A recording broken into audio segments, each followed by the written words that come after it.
narito na naman tayo para sa isang napaka-sweet at nakakakilig na love story nila Kalingap Edu at Ate Viancy. Ulat mo ay aking makilala. Para sa pagpapatuloy ng ating love story ay grabe talagang lakas ng bagyo noong araw na yon. Kaya panigurado ay baha na naman sa bahay nila Ate Viancy. Ngunit kahit ganoon ay hindi niya pa rin nakakalimutan ang mga tao na gumagawa ng kanilang bahay na talagang nag-hard work kahit na malakas ang pag-ulan. Kaya binisita niya ang mga ito at nagdala pa ito ng mga pagkain para sa kanilang mga karpintero. At syempre, gusto niya rin naman makita ang kanyang ka-love team na si Kalingap Edu na noong araw na yon ay nandoon din para bisitahin ang bahay nila Ate Viancy.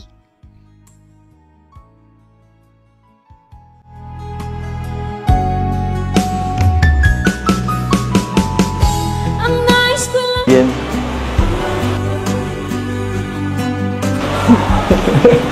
Busog ka.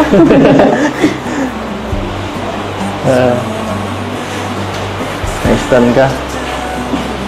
Nice tan.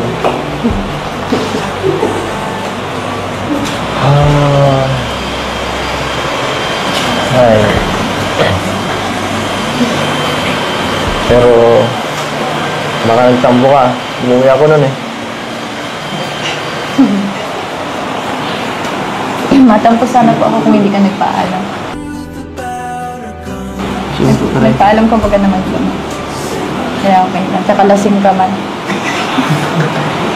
Hindi ako lasing. Hindi lang talaga ako.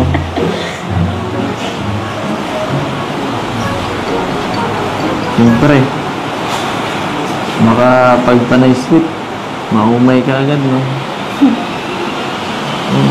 Pangit yung palaging sweet eh. Pangit yun. Minsan sweet, minsan masungit, minsan pabebe.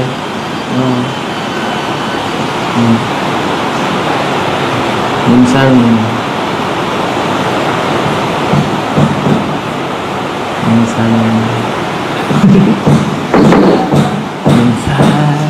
sa'yo.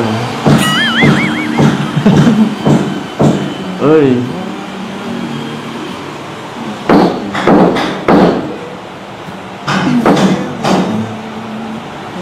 Ano? Thank you pala ulit. Doon. Saan? Kapaghatid ka gabi. Ha? Thank you. Para yun lang. Siyempre. Dapat. Kahit bagyo ay hindi talaga ito alintana sa kanilang love team at talagang makikita natin kung gaano sila kasaya na magkasama kahit na malakas ang bagyo. Nag-uusap lamang sila ngunit kontento na sila sa oras na mayroon sila ngayon dahil minsan na lamang sila magkita dahil nga may pasok na rin si Ate Viancy at busy. Palagi. For hope or mundo. Masaya naman ako eh. Masaya ako pag hinahatid ka. Kulang pa nga eh. Gusto ko mga 2 hours eh. 2 hours biyahe. Balikan. Dapat po pala din nagpabahay sa Mayano. Sa Taro. Para mas matagal. Mas matagal na samahan, di ba?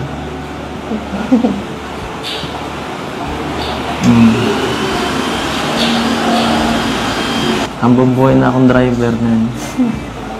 Gusto drive. Sabi mo, boss ako. Pero ikaw naman nasusunod eh.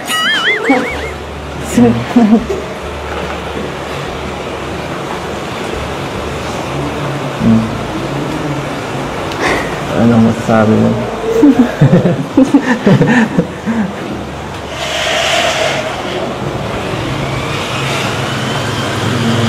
Ay. Ganda naman dito sa kwarto niyo, no? Nakaka-relax dito. Siguro lalo na pag natapos na to, sobrang ganda nito pag may na, kompleto na lahat. Po, siguro. Ganda na nga Gusto po. ko Hindi tumambay natapos. dyan. Gusto ko tumambay dyan. Ganda. Huwag ka lang tatalon dyan. Mataas yan. Hindi mo na kumatalon. Mataas yan. Hop. Ay. Saan ka ba nakatingin dyan? Ay.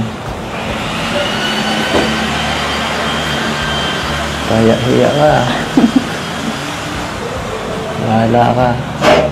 Marami din ang excited sa paglipat nila Ate Biancy dahil kung makakalipat siya, ibig sabihin ay mas malapit na siya sa bahay nila Kalingap Edu. Kapag nangyari yon ay lagi na siyang makakatid sundo at malagi na silang magkakasamang dalawa. Kaya excited na si Kalingap Edu na magawa ang bahay. Kita mahal. Uy!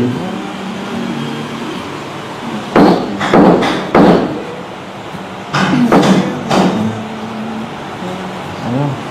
Thank you pala ulit. Doon. Ah, saan? Kapaghatid ka gabi. Ha? Thank you. Para yun lang? Siyempre. Dapat base ano na yun, parang given na yun.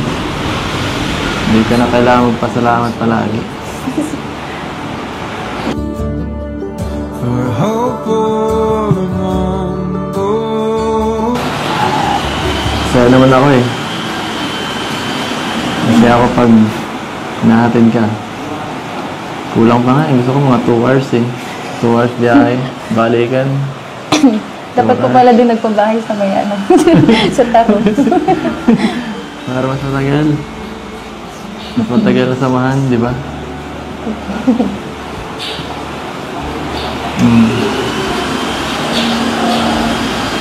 Hambang buhay na akong driver ngayon. Gusto ko rin. Sabi mo, boss ako. Pero ikaw naman nasusunod eh.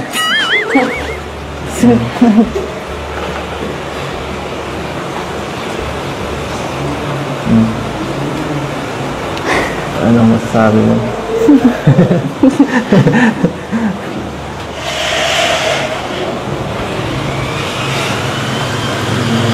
Ay. Ganda naman dito sa kwarto niyo, no? Nakaka-relax dito. Siguro lalo na pag matapos na to, sobrang ganda nito pag may ano na, kompleto na lahat. Po, siguro. Ganda na nga Gusto po. ko Hindi tumambay natapos. dyan. Gusto ko tumambay dyan. Ganda. Huwag ka lang tatalon dyan, mataas yan. Sobrang layo na nga ng narating ng EDC Love Team. At kahit gano'n yun kalayo, hindi yun makakalimutan ni Ate Biancy. Kaya palagi talaga siya nagpapasalamat kay Kalingap Edu. Halos kada vlog nga ay lagi niyang pinapasalamatan ito sa mga nangyari at inidulot nito sa kanyang buhay. Kaya makikita natin kung gaano talaga kahalaga si Kalingap Edu sa buhay ni Ate Biancy. Abot kamay na kita. Thank you. Para yun lang. Siyempre. Dapat base ano na yun, parang given na yun. Hindi ka na kailangan magpasalamat palagi. For hope for the mundo. Saya naman ako eh.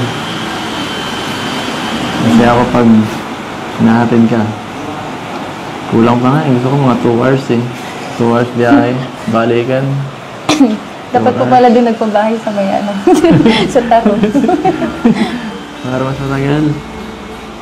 Mas matagal na samahan, di ba?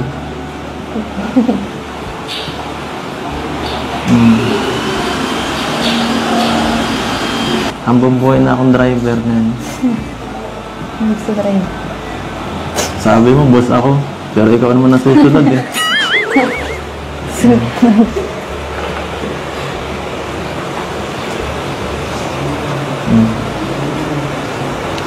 Ano masasabi mo?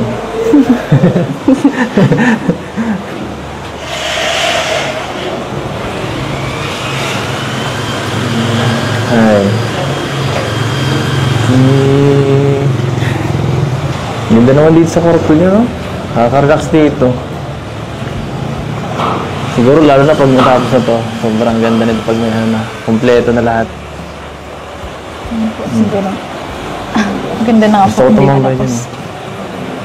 Gusto ko tumambay dyan. Ganda. Huwag ka lang tatalon dyan, mataas yan. Hindi mo na kumatalon. Mataas yan. Ay.